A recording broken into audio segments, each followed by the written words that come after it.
Navegando por la web, a un mentirosito de esos yo me encontré. Como ya de por sí no tenía nada que hacer, decidí que yo a él lo iba a hacer caer. Con este video doy inicio a mi serie de videos desmintiendo mentirosos.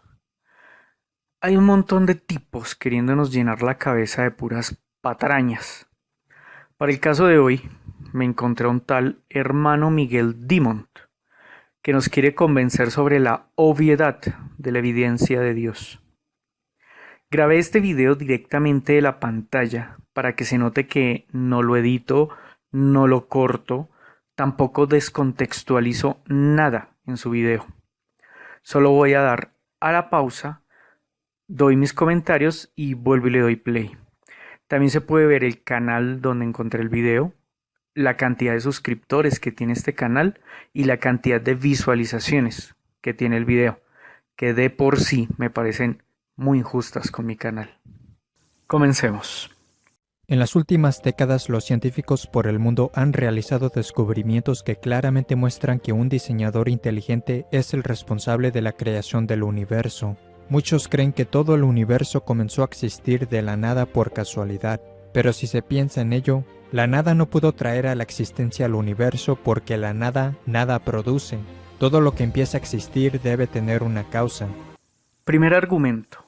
La nada no pudo traer al universo porque la nada nada produce. ¿De dónde salió Dios? ¿De dónde adquirió Dios sus poderes? Antes de que existiera el universo, hace 10.000 años, según los creyentes, ¿qué existía?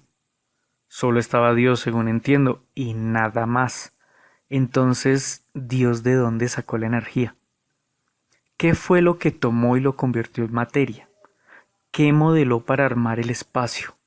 ¿Cómo logró hacer que existiera el tiempo? ¿Acaso no creó todo eso de la nada?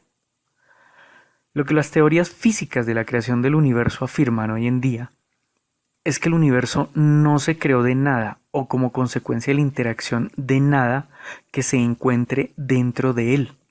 Nuestra existencia la debemos a causas que se encuentran fuera de nuestro universo, por eso hasta ahora no las hemos podido medir o detectar. Pero sí tenemos indicios de que existe un fuera de este universo. Yo tengo presentes dos de esos indicios en estos momentos.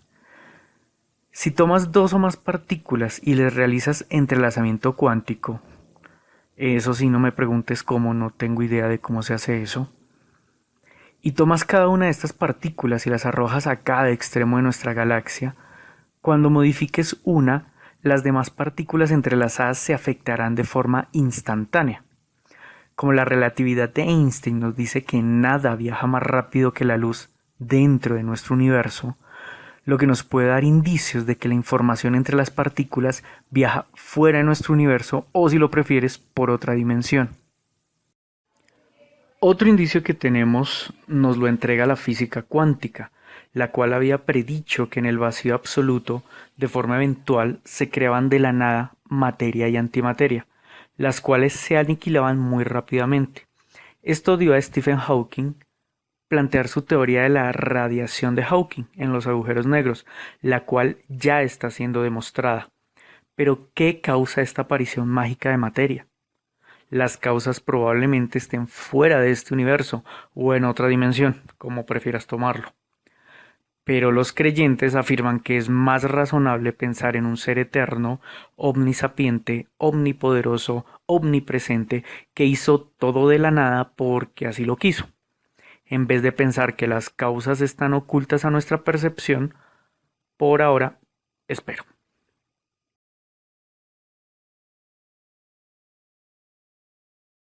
Sin embargo, muchos creen que no sería tan difícil conseguir un sistema solar como el nuestro, con un planeta apto para la vida, como la Tierra. No obstante, muchos científicos disienten, y ellos han introducido evidencia abrumadora para fundamentar su posición. Por ejemplo, hay muchas fuerzas en el universo que están precisamente balanceadas para hacer cosas como mantener unida la materia. Sin estas fuerzas, las galaxias, los planetas y las estrellas nunca se hubieran formado. Se han observado que muchas estrellas se agrandan y se contraen de manera significativa. En un año, un resplandor puede ser muy fuerte y luego muy tenue. Sin embargo, afortunadamente nuestro Sol tiene una increíble estabilidad. Él no se agranda ni se contrae de manera significativa como lo hacen muchas otras estrellas. Si nuestro Sol lo hiciere, la vida en la Tierra sería catastrófica. Él afirma tener evidencia abrumadora de que nuestro planeta es el único en el universo con vida, pero no nos entrega nada de esa abrumadora evidencia. También afirma que las fuerzas están exactamente balanceadas para que exista lo que existe, incluyendo la vida. Lo dice como si primero estuviese la vida, luego un señor omnisapiente y todopoderoso creara las fuerzas para que siguiera existiendo la vida. Pero no fue así, don Miguel. Primero fueron las fuerzas y por consecuencia de su interacción se creó todo dentro de nuestro universo, incluyendo la vida. Hay teorías físicas que se basan en universos infinitos, con fuerzas que se crean junto al universo de forma pseudo-aleatoria. No tenemos aún forma de saber si modificando la magnitud de las fuerzas, agregando o quitando algunas, se puedan crear universos que puedan contener algo que podamos definir como vivo. Pero dentro de universos infinitos, habrían muchísimos universos muy similares al nuestro que también estarían habitados. De seguro los creyentes estarán diciendo, ¿pero qué pruebas hay de que hay universos infinitos? Yo les respondo, ¿qué hacía Dios antes de crearnos? A mí solo se me ocurre que crear otros universos. Como Él está desde siempre, la cantidad de estos universos es infinito, y al igual que la gravedad crea estrellas, planetas, galaxias, y no es consciente de lo que hace, este hipotético Dios tampoco tendría por qué ser consciente de lo que hace. Nuestro Sol es exacto para la vida en el planeta.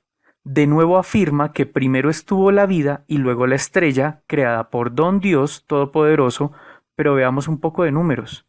Dentro de solo nuestra galaxia existen miles de millones de estrellas iguales a nuestro Sol. Exacto, podríamos regalar varias de estas estrellas a cada persona viva hoy si contáramos todas las galaxias. Solo del universo visible, la cantidad de estrellas iguales a nuestro Sol sería un número que al pronunciarlo parecería un trabalenguas. Es más fácil decir que el número de estrellas iguales a nuestro Sol es más grande que la cantidad de granos de arroz que los humanos hayamos comido en toda nuestra existencia, y este señor dice que nuestra estrella es especialmente diseñada para nosotros. Algunas estrellas de hecho sí explotan violentamente en una supernova. Los escombros de estas explosiones se llaman restos de supernova. Según muchos evolucionistas, estos escombros deberían ser visibles con telescopios por millones de años. Según la investigación científica, las galaxias similares a la nuestra experimentan una supernova en promedio cada 26 años. Por lo tanto, si supiéramos aproximadamente cuán frecuentes ocurren en las galaxias similares a la nuestra, el total de los restos de supernova que tenemos en nuestra galaxia debería darnos una idea de cuántos años tiene nuestra galaxia. En la búsqueda por los restos de supernova en nuestra galaxia de la Vía Láctea, los astrónomos han descubierto un total de solo aproximadamente 250. Entonces, si una supernova ocurre aproximadamente cada 26 años, como lo hemos visto de esas otras galaxias, un total de 250 restos de supernova nos indicaría una edad cercana a 6.500 años para nuestra galaxia. Eso es casi semejante a la indicación de la Biblia sobre cuánto tiempo ha existido nuestro mundo. Un número tan pequeño de restos de supernova señala una galaxia muy joven, definitivamente no millones o 1.000 millones de años, sino miles de años. Para decirlo de otra manera, si los evolucionistas tuviesen razón sobre la edad de la Tierra, entonces veríamos miles y miles de restos de supernova en nuestra galaxia, y no aproximadamente 250.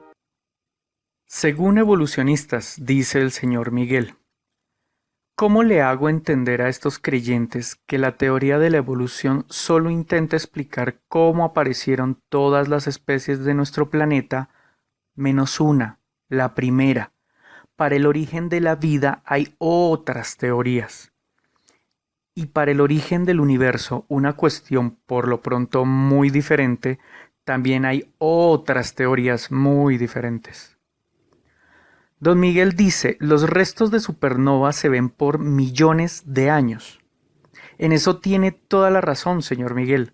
Lo que no entiendo es cómo no razonó que los restos de supernova que no logra ver es porque ya pasaron esos millones de años. La estrella más cercana a nuestro Sol es Alpha Centauri, que en el siglo XIX se descubrió que en realidad eran dos estrellas, que para el siglo XX se descubrió que eran tres estrellas y para el siglo XXI que además poseen planetas con tamaños y masas parecidos al nuestro. Lo que quiero que se note es cuánto tiempo nos ha tomado descubrir qué es la fuente de luz más cercana a nuestro Sol, a 4,2 años luz de distancia. Pero el señor Miguel y sus pseudocientíficos ya lograron escudriñar toda nuestra galaxia, que posee una estimación de 100.000 años luz de diámetro. ¿O será que esa información sí es de carácter científico, pero está manipulada por el señor Miguel para que diga lo que el señor Miguel quiere que diga? Hagamos un experimento mental. Supongamos que estás en un monitor de unas 15 pulgadas viendo este video. Asumiremos que cada píxel del monitor equivale a una distancia de un año luz, o sea, 9,46 billones de kilómetros. Ubica a la Tierra en un píxel en el costado izquierdo, aunque ten en cuenta que a escala no la podríamos ver. En el extremo derecho ubica a los restos de una supernova, la cual su nube de polvo tenga un diámetro de un año luz. Lo verías como un píxel completo. Ahora, desde la posición de la Tierra hasta el otro extremo de la galaxia hay unos 75.000 años luz. Eso sería equivalente a ubicar 74 monitores iguales más a la derecha. El volumen de galaxia que los restos de supernova nos impediría ver sería una pirámide de base circular con un diámetro de 37 píxeles en el último monitor. Más del 60% de la galaxia no la podemos ver porque hay objetos obstaculizando la visión. En semejante volumen, ¿cuántos restos de supernova podrían haber? Una supernova cada 26 años. Yo no tengo idea de cada cuánto ocurre una supernova en nuestra galaxia, pero supongo que don Miguel tiene más de 26 años, por lo que le pediría que me indique cuándo elevó sus ojos al cielo y observó la última supernova. Ya que sabemos que podemos ver supernovas en otras galaxias a plena luz del día, así que una supernova en nuestra galaxia es muy visible, ¿o no? Don Miguel, explíqueme por qué yo no he visto ninguna supernova en mi galaxia si ya tengo casi 40 años. Me están gustando esto de los experimentos mentales. Tengo otro. Imaginemos que detectamos una supernova a 100 años luz de distancia en el año 1900. Llamémosla A. Luego, 26 años después, o sea en el año 1926, detectamos otra supernova a 1000 años luz de distancia. Llamémosla B. 26 años después, o sea en el año 1952, detectamos una supernova a 10.000 años luz, llamémosla C. Y por último, el 10 de julio de 1978, detectamos una supernova a 100.000 años luz de distancia, la cual llamaremos D. Nuestra percepción dice que las explosiones ocurrieron cada 26 años, pero si la luz necesita un tiempo para llegar hasta nuestros ojos, ¿cuándo ocurrieron las explosiones realmente? La explosión A tardó 100 años en llegar a nuestros ojos, por lo que ocurrió realmente en el año 1800. La explosión B tardó 1000 años en llegar a nuestros ojos, por lo que ocurrió en el año 926. La explosión C tardó 10.000 años en llegar a nuestros ojos, o sea que ocurrió en el año 8048 a.C. Y la última explosión, la D, tardó 100.000 años en llegar a nuestros ojos, por lo que ocurrió realmente en el año 98.022 a.C. Yo daría como promedio de las supernovas una cada 33.000 años, pero el señor Miguel simplemente multiplicó 250 explosiones por 26 años y voilà, 6.500 años de vida de nuestra galaxia, la misma edad que la Biblia le asigna a nuestro universo. Semejante coincidencia para el señor Miguel solo es clara evidencia de la veracidad de la Biblia.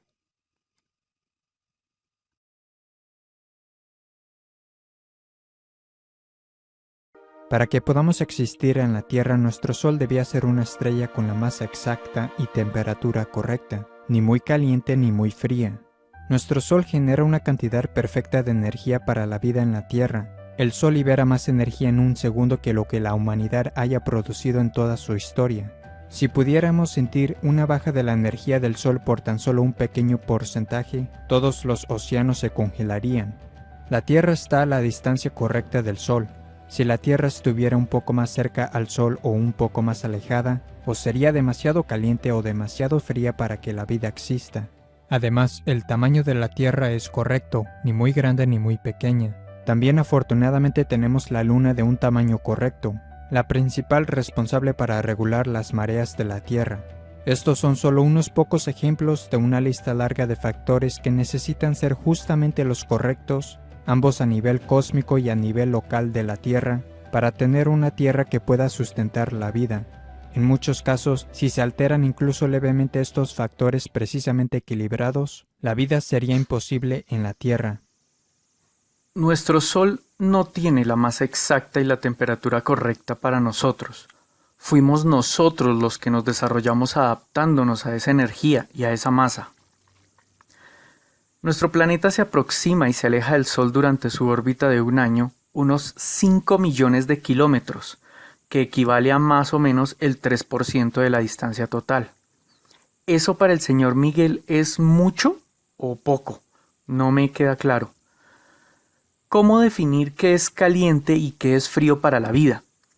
En lugares cerca de volcanes, donde agua subterránea es calentada por el magma, viven animalitos a 98 grados centígrados, que si los tomamos y los llevamos a temperaturas como los 50 grados, los mataríamos de frío. En contraposición, hay animalitos que viven a 3 grados centígrados sobre el hielo de los glaciales, que si los llevamos a 50 grados centígrados, los mataremos pero de calor. Y solo estoy nombrando la vida que conocemos. No hay ninguna prueba de que no puede existir vida que use un fluido diferente al agua, como por ejemplo el metano en estado líquido, como en los océanos de la luna Titán de Saturno. Allí la vida existiría a menos de 160 grados centígrados. O miremos el otro extremo. La sonda rusa Venera tomó fotos de la superficie de Venus, en la cual hay indicios para algunos científicos de que algo podría estar vivo allí, solo que a 400 grados centígrados. Pero asumamos que la única forma de que exista la vida es con un planeta exactamente igual al nuestro y con una estrella exactamente igual a la nuestra. Solo en nuestra galaxia hay más de 1.000 millones de estrellas iguales a la nuestra, de las cuales se estima que el 20% poseen planetas rocosos dentro de la zona habitable. Si asumimos que solo el 1 de cada 200.000 de estos planetas son iguales a la Tierra, incluyendo una luna, daría como resultado 1.000 planetas Tierra. Ahora eso lo multiplicamos por 1,5 billones de galaxias visibles. Como resultado tendríamos que en el universo conocido hay más planetas Tierra exactamente iguales al nuestro que la cantidad de neuronas en el cuerpo de cualquiera de nosotros. Señor Miguel, ¿en serio eso se ve como que nuestro planeta fue diseñado inteligentemente para nosotros? Muchas formas diferentes de vida en la Tierra son completamente dependientes entre sí. Ejemplos de ello serían los insectos y las plantas, tales como las abejas y las plantas con polen. Si las plantas o las abejas evolucionaran una antes que la otra, ellas nunca hubieran sobrevivido. Por lo tanto, las dos tuvieron que comenzar a existir al mismo tiempo. Las cuencas oceánicas y la atmósfera de la Tierra tienen justamente la correcta y equilibrada mezcla de gases. Si estos gases cambiaran de cualquier manera, la vida animal y vegetal en la Tierra moriría. Los evolucionistas no tienen ninguna explicación del por qué la Tierra, a diferencia de otros planetas, tiene una increíble cantidad de agua. También tenemos un planeta que es rico en oxígeno. Si nuestro actual nivel de oxígeno de 21% fuera unos porcentajes más, nuestra atmósfera podría llegar a ser totalmente inestable y explosiva. La Tierra tiene un campo magnético, sin el cual el viento solar arrasaría nuestra atmósfera. La atmósfera de la Tierra bloquea la luz solar dañina, mientras que al mismo tiempo permite la luz que es útil para la vida. Las plantas requieren de grandes cantidades de luz solar para existir, y la luz del sol es de lejos la fuente más rica para que un ser humano consiga la vitamina D. Cuando la luz solar toca la piel, el cuerpo produce la vitamina D. Una falta de vitamina D ha estado directamente relacionada con muchos problemas de salud. También ocurre que la atmósfera de la Tierra es transparente. La conveniencia de esto es que nos permite ver a los otros planetas, estrellas y cosas tales como los eclipses. Las plantas y los polinizadores debieron existir al mismo tiempo o ninguno hubiese podido sobrevivir. Señor Miguel, se equivoca de nuevo. Como probablemente ocurrió es que las plantas desarrollaron la autopolinización, como las fresas que usted y yo conocemos. Con el transcurrir de los milenios, su adaptación les mostró que si exponían más el polen, el viento podría polinizar otras plantas, dando como resultado cruce genético, lo que aceleró su adaptación. Luego, probablemente, por accidentes recurrentes, animales como insectos arrastraron pegados a su cuerpo polen que depositaron de nuevo por accidente en otras plantas polinizándolas. La adaptación de las plantas se dio cuenta que este último método es mucho más efectivo que el del viento, así que surgieron las plantas que producen comida para los insectos a cambio de pegarles polen en el cuerpo.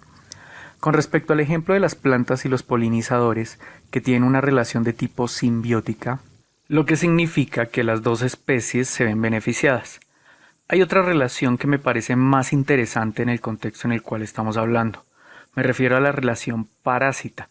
Es una relación en la que una de las especies saca provecho de otra especie, causándole daño a esta última. Generalmente no letal, pero sí puede ser muy dolorosa. Quiero dar el ejemplo del gusano de Guinea. Una especie de este gusano es exclusivo de los seres humanos. Eso significa que cuando Dios lo creó, nos creó al mismo tiempo, porque sin nosotros el gusanito no podría sobrevivir. Las larvas de este animalito se encuentran en agua dulce, y las personas lo adquieren cuando beben de esta agua. Las larvas se enquistan en los músculos, preferiblemente en las piernas, y un año más tarde, cuando los gusanos están grandes y gorditos de tanto comernos, les dan ganas de reproducirse. Pero ¿cómo depositar sus larvas en el agua? Pues se las ingeniaron para formar una ampolla en la extremidad donde se han estado alojando por un año y dar la sensación de ardor como si se hubiesen quemado. La persona procede a bañarse con agua a la ampolla para sentir alivio, momento que el gusanito aprovecha para asomar el trasero y depositar sus larvas en el agua. Mi pregunta, señor Miguel, es: ¿en qué estaba pensando Dios cuando le dio vida a estos animalitos, que lo único que nos hacen es jodernos? Afortunadamente, una ONG desde los años 80 viene luchando para erradicar este parásito. Actualmente solo quedan unos pocos más de 100 casos y aspiran a 0 casos para antes del 2020. Solo espero que Greenpeace no le dé por brincar por la extinción de este animalito. Los gases de la atmósfera son exactos para la vida. Lamento seguir contradiciéndolo, señor Miguel. Los gases que contiene nuestra atmósfera han cambiado constantemente desde que existe el planeta. Lo sabemos porque en la Antártida se extrae hielo de miles de años que ha atrapado pequeñas burbujitas de aire, y al analizarlo conocemos la composición de la atmósfera hace muchísimo tiempo. Un ejemplo para clarificar el tema ocurrió hace unos 300 millones de años. La atmósfera tenía 30% de oxígeno y, por cierto, no explotó, señor Miguel. Tal nivel de oxígeno permitió que existieran insectos gigantes, ya que ellos no respiran con pulmones, sino en cambio a través de unos capilares que con el nivel de oxígeno actual no podrían llevar el preciado gas a todo su cuerpo. Por ello se cree que los insectos se encogieron. Pero ¿por qué había tanto oxígeno en esa época? El fitoplancton proliferó en los océanos, produciendo muchísimo oxígeno por la fotosíntesis. Sí, señor Miguel, la vida se ha ido adaptando a la composición de la atmósfera e incluso durante el proceso de adaptación la vida misma ha llegado a modificar la composición de esa atmósfera. ¿Por qué hay tanta agua en la Tierra? Esta pregunta que según el señor Miguel no tiene respuesta, se la contestaré diciendo dónde hay mucha agua fuera de nuestro planeta. En Ceres, en Plutón, en Urano, en Neptuno, en Saturno, en Júpiter, en los anillos de Saturno, en los anillos de Júpiter, en Ganímedes, en Europa, en Calixto, en Encélado, en Titán, en Marte y en cuanto cometa al que le hemos podido hacer espectroscopia. No sé si quepa mencionar que hay nebulosas repletas de agua. Nuestro campo magnético nos mantiene vivos. Tiene absolutamente toda la razón, señor Miguel, aunque de seguro estará pensando que nuestro campo magnético nos hace especiales, pero el Sol también tiene Mercurio, Júpiter, Saturno, Urano, Neptuno y recientemente se descubrió que Ganímedes, una luna que por pequeña se pensaba que no podía tenerlo, también tiene campo magnético. En cuanto a que la atmósfera permite el paso de la luz buena e impide el paso de la luz dañina, ¿no es más coherente pensar que a la luz buena nos logramos adaptar y a la luz dañina nunca estuvimos suficientemente expuestos para adaptarnos a ella? En vez de pensar que un señor gigante vestido de blanco con barba, previendo nuestra creación, fabricó nuestra atmósfera y magnetosfera a nuestra necesidad. En 100.000 años nuestra especie adoptó el tono de nuestra piel para aprovechar la vitamina D y protegernos de los rayos ultravioleta. ¿Cree que la vida en sus 3.700 millones de años no hubiese sido capaz de adaptarse a radiaciones más fuertes, incluyendo la fotosíntesis? Nuestra atmósfera es transparente y nos permite ver a las estrellas y eclipses, pero tal vez no sepa que la gran cantidad de información que nos puede entregar el cosmos en imágenes no está dentro del ancho de banda que pueden ver nuestros ojos. Solo hasta hace poco más de un siglo fuimos capaces de fabricar aparatos que nos traducen de la luz ultravioleta e infrarroja a luz visible. Si Dios estaba tan interesado en que viéramos la magnificencia de su obra, ¿por qué no nos dio ojos capaces de ver un rango mucho más amplio de luz?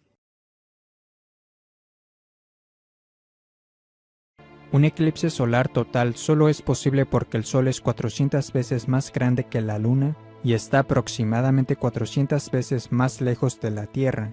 El resultado es que durante un eclipse solar total visto desde la Tierra, el Sol y la Luna se ven del mismo tamaño, creando una coincidencia perfecta.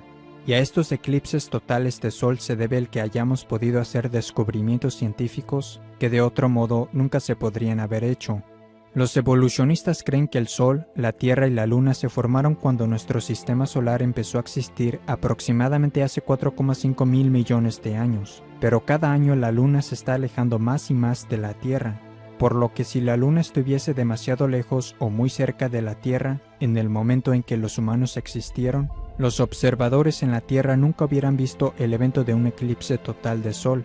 Por tanto, según los evolucionistas, el espectáculo increíble de un eclipse total de Sol solo podría ser visto en un breve periodo de tiempo en la existencia del sistema solar. ¿No es interesante que la humanidad haya comenzado a existir en la Tierra durante el mismo periodo de tiempo cuando podemos presenciar el evento de un eclipse total de Sol? Otro problema mayor para los evolucionistas es que la Luna habría estado demasiado cerca de la Tierra en el pasado. De hecho, la Luna habría estado tan cerca que habría golpeado a la Tierra en mucho menos tiempo que hace 4,5 mil millones de años. No sé por dónde empezar. Cuando se refiere que según los evolucionistas, la Luna hacia el pasado debió haber chocado contra la Tierra, tiene un montón de información revuelta, como por ejemplo que la teoría de la evolución no tiene nada que ver con la aparición de la Luna. Para ese hecho hay otras teorías, pero la más aceptada es la que menciona el choque de un planetoide contra la Tierra al poco tiempo de estarse formando nuestro planeta. Como resultado del choque, se arrojaron muchos fragmentos de roca al espacio, los cuales quedaron orbitando la Tierra y por el mismo proceso que a partir de pequeñas rocas que orbitaban el Sol surgió nuestro planeta, las pequeñas rocas que orbitaban la Tierra le dieron cuerpo a la Luna. Así que si hacemos correr el tiempo hacia atrás, la Luna sí chocaría contra nosotros, pero no como usted, señor Miguel, lo expone, sino que el choque sería de cada una de las pequeñas rocas que le aportó nuestro planeta a la Luna. De seguro usted no se ha tomado el tiempo de averiguar a qué velocidad se está alejando la Luna, pues yo se lo voy a contar. La Luna se aleja de nosotros a razón de 3,78 centímetros por año. De seguro usted se preguntará, pero ¿cómo podría la ciencia medir la distancia de la Tierra a la Luna con una precisión de décimas de milímetro? Bien, los astronautas en varias ocasiones han dejado espejos en la Luna, a los cuales se les dispara con un láser desde la Tierra y se mide el tiempo que tarda en reflejarse la luz. Como verá, el método en concepto es bastante simple y carece de magia, a diferencia de los métodos de su Dios. Ahora contamos con el dato de los 3,78 centímetros por año. ¿Podríamos averiguar hace cuánto la Luna salió de nuestro planeta? Claro, solo dividimos la distancia a la Luna por la distancia que se está alejando y sabremos hace cuántos años nos chocó según usted, claro. A mí la división me arrojó como resultado más de 10.000 millones de años. Pero si usted cree que Dios nos fabricó hace menos de 10.000 años y en una sola semana, ¿cómo puede usar el argumento de que hace 10.000 millones de años la Luna nos debió chocar como argumento de que Dios fue el que puso la Luna en el instante exacto en el que creó a la humanidad, si usted no cree en tiempos tan remotos? Señor Miguel, afirma que si la Luna no estuviese donde estuviese, no hubiésemos podido realizar descubrimientos de significativo valor. Déjeme decirle que estuve investigando y no encontré ni uno solo de esos descubrimientos grandiosos. El inconveniente, que los eclipses no se quedan quietos, duran muy poco y ver el sol directamente duele. Le voy a dar dos ejemplos. El primero del astrónomo Galileo, sí, el mismo que su iglesia quería quemar vivo por hereje. Él estudió al sol a través de eclipses, pero no de la luna. Él eclipsaba al sol con circunferencias de papel o madera ubicados a la distancia correcta. Otro ejemplo es el del telescopio Kepler, que ubica planetas en otros sistemas solares a partir de eclipses de estos a sus estrellas. Como se podrá dar cuenta, con luna o sin luna estudiaríamos al sol con eclipses, y de los eclipses con la luna no es significativa la información que podemos obtener. Su último argumento es la improbabilidad de que coincidencialmente la Luna se ubicó a la distancia precisa para los eclipses totales mientras la humanidad existió. Pero ¿será que usted tuvo en cuenta que todos los planetas tienen lunas? ¿Que la alineación de la Luna con el Sol está hace millones de años y estará por millones de años? Y sí, las coincidencias existen creando casualidades. Improbables, pero no imposibles. Si no, pregúntele a las personas que les ha caído más de un rayo en su vida, o a quienes se han ganado la lotería en más de una ocasión. O mejor, la última vez que usted se cruzó con alguien conocido por la calle porque los dos llegaron allí por motivos fortuitos. Señor Miguel, ¿no es más fácil creer que la Tierra se formó como y cuando los científicos afirman, ya que ellos tienen el respaldo matemático de todo? A creer que alguien que usted nunca ha visto, del cual no tiene prueba alguna, creó absolutamente todo de forma misteriosa. Los evolucionistas afirman que nuestro sistema solar surgió de una nube de un remolino de polvo. Por lo tanto, la composición de los distintos planetas y su temperatura deberían ser similares entre sí, pero no lo son. Aquellos que adhieren a la teoría del Big Bang en realidad creen que toda la materia en el universo estaba originalmente concentrada en algo más pequeño que la cabeza de un alfiler. Luego explotó, se expandió y salió el sistema ordenado de cosas que vemos hoy. Sin embargo, hay grandes problemas con la teoría del Big Bang. En primer lugar, si toda la masa del universo está concentrada en algo mucho más pequeño que la cabeza de un alfiler, entonces habría tanta gravedad en ella de modo que nada se escaparía. En segundo lugar, las explosiones no producen el orden, sino que lo destruyen, por lo que sería imposible que de una explosión surgiera un sinnúmero de cosas ordenadas. Otra dificultad es que si del Big Bang estalló todo, los planetas y las lunas deberían girar en la misma dirección en base a una ley llamada la conservación del momento angular, pero tenemos lunas y planetas girando hacia adelante y hacia atrás. Los evolucionistas estiman que los cometas tienen 1.000 millones de años. Los cometas a menudo chocan con los planetas y el Sol. También se les llama bolas de nieve sucia porque una parte significante de un cometa está hecho de hielo.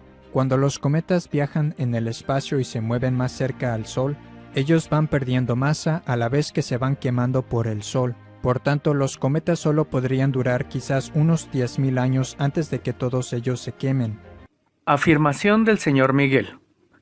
Como los planetas y el Sol vienen de la misma nube de polvo, deberían estar compuestos por lo mismo y con la misma temperatura. Primera pregunta. ¿Qué le hace pensar, señor Miguel, que no estamos compuestos de lo mismo? Para clarificar mejor, veamos la composición de Júpiter. Tiene un pequeño núcleo rocoso con todos los elementos y encima capas y capas de hidrógeno con un poco de helio. ¿Por qué nuestra atmósfera no está repleta de hidrógeno? Porque mucho del hidrógeno que conformó la Tierra se escapó al espacio por no tener una gravedad como la de Júpiter. Del hidrógeno que quedó se combinó y formó compuestos como el agua. En el Sol ocurrió todo lo contrario. Por su gran masa pudo mantener atrapado mayor cantidad de hidrógeno. Por ello la composición del Sol es prácticamente hidrógeno y helio. Pero de seguro hay hierro, carbono, oxígeno y los demás elementos. En cuanto a su temperatura, no entiendo por qué vincula la composición con la temperatura. El Sol tiene tal temperatura porque su masa generó la presión y temperatura suficiente para que en su núcleo ocurra la fusión atómica, la encargada de convertir hidrógeno en helio, y los residuos energéticos de este proceso es lo que nos llega como luz y calor. La Tierra no tiene fusión en su núcleo porque no tiene la suficiente temperatura y presión. El señor Miguel afirma que el Big Bang no pudo ocurrir porque toda la gravedad condensada no permitiría la explosión, pero hace unos minutos mencionó las supernovas, que no es más que una explosión causada por la misma gravedad. Además, explosión no creo que sea el concepto correcto de lo que ocurrió en el Big Bang. Imaginemos una esfera de vidrio simulando al universo. En el centro colocaremos una gelatina con un pequeño explosivo. Al explotar, la gelatina terminaría desparramada contra las paredes de la esfera, que traduciéndolo a nuestro universo, el resultado de la explosión hubiese desparramado la materia contra el límite del espacio, o cuando menos, podríamos ubicar la dirección del epicentro de la explosión, pero no es así. Lo que explotó fue el espacio, no la materia. Sé que es un poco complicado de entender, pero luego dedicaré un video a explicar mejor esto. El señor Miguel afirma que el resultado de la explosión es que toda la materia en el universo debería girar en el mismo sentido, por la ley de conservación de momento angular. Lo que el señor Miguel no tuvo en cuenta para su conclusión es que la energía no tiene inercia, por ello a un haz de luz no le aplica la ley de conservación de momento angular. Lo que había en el universo al principio no tenía masa. Eso sí me causa mucha risa, que basa sus pruebas en conocer de objetos cósmicos que giran hacia adelante y otros que giran hacia atrás, cuando en el espacio absoluto no existe referencia de dirección. De una explosión no puede surgir el orden. Le repito, señor Miguel, en el Big Bang no explotó materia, pero me imagino que se refiere a que del caos no puede surgir el orden. ¿Usted ha visto un arco iris? Si conoce qué los produce, sabrá que la forma ordenada en que se ven los colores surge del caos frenético de las pequeñas gotas de agua en el aire. Me imagino que no es consciente de las incoherencias que dice. Hace unos minutos afirmaba que la ciencia no sabe de dónde la Tierra sacó tanta agua y ahora afirma que los cometas, por ser en su gran mayoría agua, se derriten hasta desaparecer. Los cometas solo vivirían 10.000 años antes de que se derritan. Alguien que por favor le cuente al señor Miguel que hay cometas que en 10.000 años solo realizan un tránsito cerca al Sol y están muy por lejos de ser los que más tiempo les toma orbitar a nuestra estrella.